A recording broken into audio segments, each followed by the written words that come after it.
Hello everyone, I am Siddharth Shankar Roy, PhD scholar in structural engineering. Welcome to my YouTube channel Exploring Civil, जिसमें हम civil engineering के basic concepts के ऊपर discussion करते हैं। फिर धीरे धीरे हमारे नॉलेज बढ़ाने के लिए हम धीरे धीरे ज़्यादा कॉम्प्लेक्सिटी की ओर जाते हैं। तो चलिए देर न करते हुए आज का वीडियो शुरू करते हैं। ये दो वीडियो हमारा है, टाइटल से आप समझ चुके होंगे। ये पैरेललोग्राम लॉ ऑफ फोर्सेस के ऊपर है, जो कि बहुत ही बेसिक सा है, रिजोल्यूशन ऑफ फोर्सेस के ऊपर। ठीक है, सो फोर्स को कैसे रिजोल्व किया जाता है, कैसे रिजल्टेंट निकाला जाता है, ये बहुत ज़्यादा इंपॉर्टेंट है। किन के लिए? जो भी फर्स्ट ईयर के स्टूडेंट्स है या फिर पॉलिटेक्निक्स के स्टूडेंट्स है उनके लिए। ठीक है, सो ये जो लॉ है इसको फिजिक्स में भी पढ़ाया जाता है, पर ज़्यादातर इसका एप्लीकेशन जो है वो इंजीनियरिंग में होता है। इसलिए चलिए, ये बहुत ही बेसिक सा रिजोल्यूशन, फोर्स रिजोल्यूशन का जो कॉन्सेप्ट है पैरेललोग्राम लॉ के ऊपर वीडियो में ज़्यादा जान लेते हैं। तो चलिए पहले जान लेते हैं what is resolution of forces. ठीक है, मैं हमेशा आपके कॉन्सेप्ट क्लियर करने की कोशिश करता हूँ, इसलिए मैं क्यों हमें असल में चाहिए रिजोल्यूशन ऑफ फोर्स, या फिर जो पैरेललोग्राम लॉ हो गया वो हमें क्यों चाहिए, वो यहाँ से आता है। What is resolution of force पहले हमें जानना होगा उसके लिए। ठीक है, तो फर्स्ट पॉइंट में क्या है, देखिए, a given force F can be resolve into और रिप्लेस्ड बाय। रिजॉल्व मतलब तोड़ना, ठीक है, और रिप्लेस्ड मतलब बदलना, ठीक है, बाय टू फोर्सेस, मतलब एक फोर्स को हम दो फोर्सेस में बांट सकते हैं या फिर बदल सकते हैं, which together produces the same effect that of force F, मतलब उन दोनों का इफेक्ट भी सेम ही होगा। जितना F फोर्स का होगा, एक फोर्स का, उसका जो भी दो पार्ट्स हम निकालेंगे ना, उनका भी इफेक्ट सेम होगा। ठीक है, फिर दूसरे पॉइंट में क्या कह रहा है, देखिए, this forces are called the components of force F। So ये जो दोनों फोर्स हम निकालेंगे काट के, हमारा जो ओरिजिनल फोर्स F से, उनको हम क्या कहते हैं, components of the force F। ठीक है, थर्ड पॉइंट में क्या है, this process of replacing of a force into its components is known as resolution of a force. So ये जो मेथड है, ये जो प्रोसेस है, इसको ही रिजोल्यूशन ऑफ ए फोर्स कहा जाता है।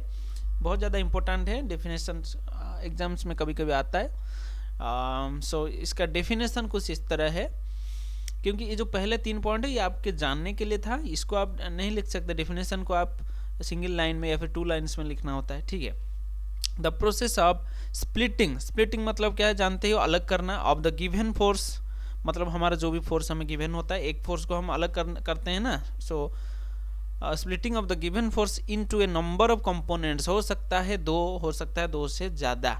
ठीक है, सो कोई दिक्कत नहीं है, without changing its effect on the body, मतलब जिस बॉडी के ऊपर एक फोर्स डाला गया था उसका जो भी इफेक्ट था, हम अगर उस फोर्स को काट के दो तीन अलग पार्ट्स बना रहे हैं, उनका भी इफेक्ट सेम होना चाहिए बॉडी के ऊपर, मतलब कोई चेंज उसमें नहीं आना चाहिए। ठीक है, अभी आप बोलोगे हम एक फोर्स की जगह तीन फोर्स डाल रहे हैं तो कैसे नहीं आएगा, कुछ तो चेंज होगा, नहीं होगा ना। देखिए आगे उसका हम एनालिसिस करेंगे, फिर प्रॉब्लम प्रैक्टिस करेंगे, आपका कॉन्सेप्ट बिल्कुल क्लियर हो जाएगा। तो अब डेफिनेशन याद रख लीजिए, without changing its effect on the body is called resolution of force.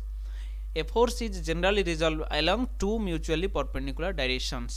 So generally वो टू पार्ट्स में ही डिवाइड किया जाता है जनरली। ठीक है, so this is the definition. आप इसको लिख लो या फिर नोट कर लो या फिर स्क्रीनशॉट लेके देख लो, कुछ भी कर सकते हो। चलिए अभी हमारा मेन कॉन्सेप्ट जो है पैरेललोग्राम लॉ ऑफ फोर्सेस, उसके ऊपर आते हैं। मैकेनिक्स का बहुत इंपॉर्टेंट टॉपिक है। स्टेटमेंट इसका क्या है, बहुत बड़ा स्टेटमेंट है। ठीक है, पर याद रखने के लिए ज़्यादा दिक्कत है नहीं, देखिए समझ लीजिए तो याद अपने आप रह जाएगा, रट्टा मारने की भी कोई कोशिश नहीं कीजिएगा। ठीक है, क्योंकि अगर आप समझ लोगे तो कोई दिक्कत नहीं याद रखने के लिए। चलिए, if two forces acting simultaneously on A particle, ठीक है, be represented in magnitude and direction both. यहाँ पे मैग्नीट्यूड की बात किया जा रहा है या फिर सिर्फ मतलब मैग्नीट्यूड एंड डायरेक्शन नहीं, दोनों के लिए। ठीक है, in magnitude and direction by two adjacent sides of a parallelogram. बताइए पैरेललोग्राम क्या है। ठीक है, द रिजल्टेंट में be represented in magnitude and direction by the diagonal of the parallelogram which passes through their point of intersection।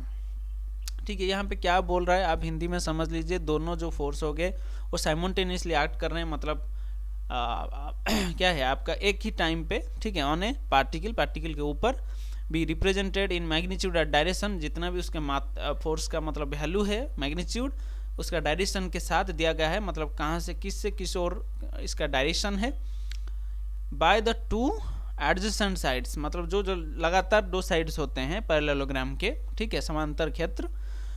So there resultant में be represented in magnitude and direction, अगर force का magnitude and direction हमें दिया गया है तो resultant का भी मैग्नीट्यूड एंड डायरेक्शन बोथ हमें पता चल ही जाएगा, इसलिए their resultant may be represented in magnitude and direction by diagonal of the parallelogram। diagonal मतलब क्या होता है, वो आपका जो डायगोन होता है ना, कर्ण उसको बोलते हैं, ठीक है, which passes through their point of intersection, मतलब दोनों फोर्स जहाँ से शुरू होते हैं उसी पॉइंट के ऊपर से जाएगा वो रिजल्टेंट।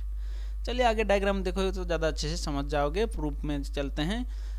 पी क्यू दो फोर्स को हम ले लेते हैं। Let P Q are two forces acting at a point O, ठीक है, पॉइंट ओ में एक्ट कर रहे हैं, and theta is the angle between them. So P Q जो है उनके बीच में एंगल कितना है, theta. They are acting such that they can be represented as side of parallelogram as shown in figure. So इस तरह से वो एक्ट कर रहे हैं ताकि हम उसको साइड्स ऑफ पैरेललोग्राम में रिप्रेजेंट कर सकें। ये देखिए ओ ए जो हो गया ना वो पी फोर्स हो गया, ओ सी जो हो गया वो क्यू फोर्स हो गया, ठीक है। ये दोनों एडजेसेंट साइड के रूप में यहाँ पे एक जो पैरेललोग्राम है ओ ए बी सी, इसका प्रेजेंटेशन हुआ है, ठीक है। मतलब एक साइड हो गया ओ ए, दूसरा हो गया ओ सी, एडजेसेंट साइड इसे ही बोला जाता है, मतलब आसपास के, ठीक है। मतलब ये नहीं कि ये ओ आप ले गए फिर इधर का आप ले जाएंगे ओ सी बी, नहीं, एडजेसेंट मतलब लगातार, ठीक है। चलिए इसका ओरिजिन कहाँ से है, ओ पॉइंट से। सो अगर ये हो गया फ्रॉम बी, मतलब इसको आप कंप्लीट करो पहले मतलब क्या है आपका जो फोर्स पी हो गया वो सिर्फ ओ ए है, यहाँ पे है ओ से ए, फिर ओ से सी है क्यू फोर्स, ठीक है, और कुछ नहीं होगा। तो इसलिए आपको पहले ये कंप्लीट करना होगा। ये जो पैरेललोग्राम है पहले इस प्रकार का होगा, ऐसे, ठीक है, आपको कंप्लीट करना है पैरेललोग्राम को इस तरह से। फिर बी से draw a perpendicular B D to O A, मतलब इसको थोड़ा एक्सटेंड कर लो। यहाँ ये जो ओ ए है यहाँ पे एक्सटेंड किया गया है, जो ग्रीन डॉटेड लाइन है ए डी के तहत, ठीक है। फिर बी से परपेंडिकुलर ड्रॉ कर दो ऐसे यहाँ पे, ठीक है, ये वाला परपेंडिकुलर है ना यहाँ, ठीक है। सो ओ हो गया बी डी परपेंडिकुलर। चलिए फिर क्या करना है, यहाँ पे अभी क्या हो रहा है, हमारा जो ए बी हो गया, ए बी वो क्यों है, पता है क्यों, क्योंकि पैरेललोग्राम है। सो यहाँ से यहाँ जितना वैल्यू आएगा, मतलब मेजरमेंट मैग्नीट्यूड में, ये यहाँ से यहाँ उतना ही यहाँ से यहाँ होगा। सो इसलिए O C is equal to A B. So O C हमने क्या लिया है, क्यू, इसलिए ए बी जो है वो भी क्यू हो जाएगा, ठीक है। चलिए from right angle triangle O B D मतलब ओ बी डी, ये बड़ा वाला ट्रायंगल जो है, ये ग्रीन डॉटेड लाइन को मिलाकर जो भी है ये ट्रायंगल है राइट एंगल वाला, हमें क्या मिल रहा है यहाँ पे देखिए। ये जो ट्रायंगल लॉ है, ट्रायंगल लॉ के हिसाब से जो भी हमारा पिथागोरस नियम, जो पिथागोरस का जो नियम है उसके हिसाब से, ठीक है, O B square is equal to O B square is equal क्या हो जाएगा, O D square plus B D square. ये तो हर कोई को पता ही होगा, ठीक है, मैट्रिक के लेवल में पढ़ाया जाता है। बट क्या होता है, जो ओ डी हो गया यहाँ पे देखिए, ओ से लेके डी तक वो क्या होगा, O A plus O D, A D हो रहा है, ओ ए प्लस ए डी हो रहा है, हाँ ठीक है। ओ ए क्या है, पी है, ठीक है, चलिए पी है। ए डी क्या है, ए डी जो है ये फोर्स का रिजोल्यूशन याद कीजिए। अगर आप रिजोल्यूशन ऑफ फोर्स नहीं जानते, बिल्कुल भी शुरुआत के लेवल पर हैं, मैंने ऑलरेडी वीडियो बनाया हुआ है, आप पहले वो देख लीजिए, ठीक है। फिर भी हम बता देता हूँ, आपको वीडियो देखने की कोई ज़रूरत भी नहीं।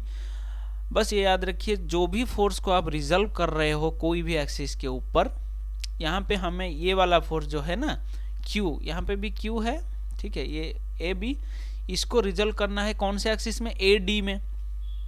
तो कैसे करें, या फिर ये जो लाइन है इसको कैसे करें। इसको करने के लिए ये रोल है, जो भी एंगल उन पे बनता है बीच में उसका कॉस हो जाएगा मल्टीप्लिकेशन उसी फोर्स के साथ या फिर उसी साइड के साथ। यहाँ पे साइड हमारा क्या है, ए बी है, एंगल क्या है, थीटा है, so cos of the angle just आप मल्टीप्लाई कर लो तो फिर वो हो गया। ठीक है, सो ये जो चीज़ है वो हो गया ए डी। मतलब अगर आप ए बी के साथ कॉस थीटा मल्टीप्लाई कर दीजिएगा तो ये निकलेगा ए डी आएगा। ठीक है, आप कोई भी ट्रायंगल लेके एग्जांपल लेके देख सकते हो। चलिए फिर ये क्या हो गया, ए बी कॉस थीटा जो हो गया, मुझे ए बी पे क्यू लिखने से कोई एतराज़ नहीं है। ठीक है, क्योंकि क्यू जो है ओ सी है, ओ सी ए बी तो सेम ही है। ठीक है, चलिए फिर क्या हो गया, बी डी। बी डी हमें क्या रिप्रेजेंट करना होगा, ये ए बी के तहत हो जाएगा साइन थीटा। क्यों, क्योंकि अगर आप एक्स मान लीजिए ये एक्स एक्सिस हो गया, एक्स एक्सिस पे आपका हो गया रिजोल्यूशन हो गया क्या, ए बी कॉस थीटा। तो फिर वाई एक्सिस में क्योंकि ये परपेंडिकुलर है ना, तो वाई एक्सिस हो गया, तो वाई एक्सिस में वो हो जाएगा हमेशा sine theta, sine into the angle. Okay, तो यहाँ पे जो भी एंगल है अगर आप एक्स एक्सिस में लोगे तो हो जाएगा कॉस, अगर वाई में ले रहे हो हो जाएगा साइन। इसलिए बी डी जो हो गया वो A B into sine of the angle between A B हो जाएगा। ठीक है, सो ये हो गया आपका ए बी क्या हो गया, ए बी क्यू, सो ये हो गया क्यू साइन थीटा। ठीक है, यही दोनों चीज़ें बहुत ज़्यादा इम्पोर्टेंट है, बाकी सब आसान है। ठीक है, इसको आपको याद रखना है, ये ट्रिगोनोमेट्रिकल रूल है। ठीक है, आपको इसे याद रखना ही होगा, या फिर आप उसका कॉन्सेप्ट अगर पता ही है तो याद रखने की ज़रूरत है नहीं। Putting the value of O B O D and B D, यहाँ पे सारे के सारे जितने हैं उनके वैल्यूज हम डाल देंगे यहाँ पे। ठीक है, चलिए ओ बी का क्या हो जाएगा, आर हो जाएगा वैल्यू, क्योंकि ये जो डायगोनल है इसको हम आर यहाँ पे रिप्रेजेंट किए हुए हैं। ठीक है, क्योंकि यही है रिजल्टेंट, क्योंकि हमारे थ्योरी के हिसाब से जो भी पॉइंट ऑफ इंटरसेक्शन के थ्रू जो डायगोनल हमारा पास कर रहा होगा वही डायगोनल रिजल्टेंट होगा। सो इसलिए इसको हमने आर के रूप में रिप्रेजेंट कर दिया है। ठीक है, डायग्राम में ध्यान दीजिए। सो यहाँ पे ओ बी स्क्वायर था, सो आर स्क्वायर, फिर ओ डी स्क्वायर था यहाँ पे O D square, so O D का वैल्यू हमने निकाला P plus Q cos theta, so इसका स्क्वायर हो जाएगा। फिर बी डी है, ये वाला है बी डी, सो बी डी को हमने निकाला है क्यू साइन थीटा, सो क्यू साइन थीटा का होल स्क्वायर हो जाएगा। ठीक है, चलिए आगे बढ़ते हैं। सो धीरे धीरे इसको अगर हम एक्सपांड करें तो ये ए प्लस बी का होल स्क्वायर है, कौन सा, ये वाला ए प्लस बी का होल स्क्वायर फार्मूला में आ जाएगा ये। सो ये इसको एक्सपांड कर दीजिए ऐसे। ठीक है, फिर ये स्क्वायर था, होल स्क्वायर था, तो Q square sine square theta हो जाता है। फिर यहाँ पे क्या हो जाएगा, क्यू अगर आप कॉमन ले आएंगे तो यहाँ पे यहाँ से इन दोनों से, क्योंकि ये दोनों क्यू टर्म्स है, सो क्यू कॉमन ले आएंगे तो cos square theta plus sine square theta हो जाएगा, जो कि 1 है, हम सब जानते हैं। इसलिए यहाँ पे क्या हो जाएगा finally, P square plus Q square plus 2p Q cos theta के टर्म में। ठीक है, सो क्या हो जाएगा, ये जो चीज़ है ये क्या है, ये आर स्क्वायर है। ठीक है, सो अगर आर स्क्वायर ये है तो आर क्या हो जाएगा, रूट ओवर हो जाएगा इसका। यही है सबसे इम्पोर्टेंट वाला एक्सप्रेशन आपका पैरेललोग्राम लॉ का रिजल्टेंट निकालने के लिए। किसी भी दोनों फोर्सेस अगर वो दोनों पैरेललोग्राम के दो एडजेसेंट साइड के रूप में रिप्रेजेंट हो रहे हैं तब। ठीक है, चलिए also one can determine the angle between resultant and horizontal force. अच्छा, कभी कभी क्वेश्चन में ये पूछा जाता है कि what is the angle between the resultant that you have got, मतलब जो भी रिजल्टेंट आपने पाया है उसके साथ आपका जो हॉरिजॉन्टल फोर्स है या फिर किसी एक फोर्स के अंदर जो भी एंगल दरमियान जो भी एंगल है उसको पूछ सकता है क्वेश्चन में। तो वो कैसे निकालोगे आप, ये देखिए। सो एक बार अल्फा के बारे में जान लेते हैं। अल्फा यहाँ पे देखिए ये एंगल हो गया रिजल्टेंट एंड आपका जो पी फोर्स है उसके बीच में एंगल है अल्फा। थीटा कौन सा है, पी एंड क्यू के अंदर जो है। ठीक है, एंगल मतलब O C angle between O C and O A, मतलब सी ओ ए एंगल जो है वो थीटा है, फिर बी ओ ए जो एंगल है वो अल्फा है। सो ये अल्फा एंगल कभी कभी क्वेश्चन में पूछा जाता है, कैसे निकालना है देखिए ये। टैन अल्फा आप डाल दीजिए। अगर ये ट्रिगोनोमेट्रिक फंक्शन में आप जस्ट यहाँ पे टैन अल्फा डालोगे तो ये क्या हो जाएगा, इस ट्रायंगल में आपका टैन अल्फा जो है वो हम जानते हैं कि P बाय B होता है।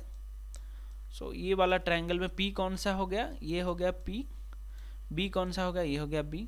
सो BD का वैल्यू क्या है, Q sine theta, and OD का वैल्यू क्या है, P plus Q cos theta. So उसको आप अगर डिवाइड कर दो BD बाय OD के टर्म में, Q sine theta plus P plus Q sine theta divide by P plus Q cos theta. So आशा करता हूँ ये आप समझ पा रहे होंगे, ये बिल्कुल सिंपल ट्रिगोनोमेट्री है, ठीक है।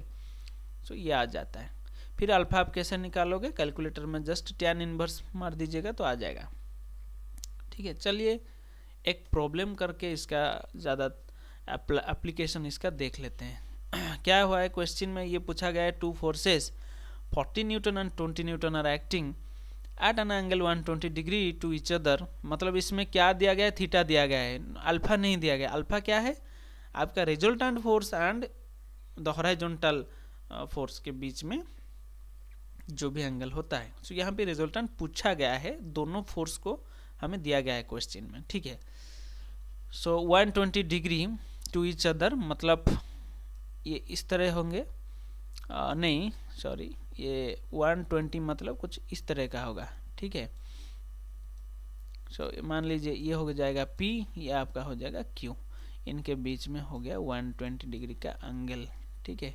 हमें रिजल्टेंट निकाला है शायद, yes find the resultant and the angle of inclination of resultant to 40 newton force. मतलब P, मतलब अगर रिजल्टेंट कहीं यहाँ बीच में आया तो ये एंगल पूछा गया, मतलब अल्फा हमें पूछा गया है यहाँ पे, ठीक है। चलिए डाटा क्या क्या दिया गया है, P दिया गया है 40 न्यूटन, Q दिया गया है 20 न्यूटन, ठीक है। चलिए फिर आपका थीटा दिया गया है 120 डिग्री। अच्छा आप पूछ सकते हो कि कौन सा वाला P लें कौन सा Q लें, कैसे जाने, कोई दिक्कत नहीं है, आप कोई भी साइड ले सकते हो, फिर उसके हिसाब से आपका एंगल आपको मेजर करना होगा अल्फा, ठीक है। चलिए सॉल्यूशन में क्या होगा, let us represent the two forces as two adjacent side of parallelogram. हमें यहाँ पे पैरेललोग्राम लॉ अप्लाई करना है, तो ले लीजिए, मान लीजिए दोनों साइड में जो पैरेललोग्राम का जो दो साइड्स हैं वो P एंड Q है, मान लीजिए। चलिए फिर हमारा फॉर्मूला तो हमें पता ही है रिजल्टेंट R का, P² plus Q² plus 2P cos theta का होल रूट ओवर। यहाँ पे बस आपका वैल्यू डाल दीजिए, आंसर मिल जाएगा, ठीक है। चलिए दूसरे पार्ट में चलते हैं क्वेश्चन का, जो कि पूछा गया है the angle of inclination of resultant. So यहाँ पे क्या हो गया, देखिए the angle between the resultant and 40 newton force can be calculated from the relation, वो वाला टैन अल्फा जो भी था सेकेंड वाला रिलेशन, वहाँ पे आप डाल दीजिए। सो अल्फा मैंने लिख दिया, टैन को उस साइड में लोगे तो टैन इनवर्स हो जाएगा, बस यहाँ पे वैल्यू डाल दीजिए, एंगल निकल आएगा, ठीक है। ये हो गया एक सिंपल सा एग्जाम्पल। और ज़्यादा कॉम्प्लेक्सिटी की ओर आप भी जा सकते हो, जैसे कि किन्हीं क्वेश्चन में ये पूछा जा सकता है कि आपका जो है रिजल्टेंट के बारे में दे दिया गया होगा क्वेश्चन में, एक फोर्स दिया होगा, दूसरे के बारे में पूछा होगा, तो एक अननोन हो जाएगा, वहाँ पे आपका एक इक्वेशन से उल्टा करके वो अननोन को आप निकाल नहीं सकते हो, ठीक है। इसी टाइप का आप क्वेश्चन फेस कर सकते हो। तो आशा करता हूँ वीडियो अच्छा लगा होगा, अगर अच्छा लगा है तो लाइक शेयर सब्सक्राइब जरूर कीजिएगा। Thank you.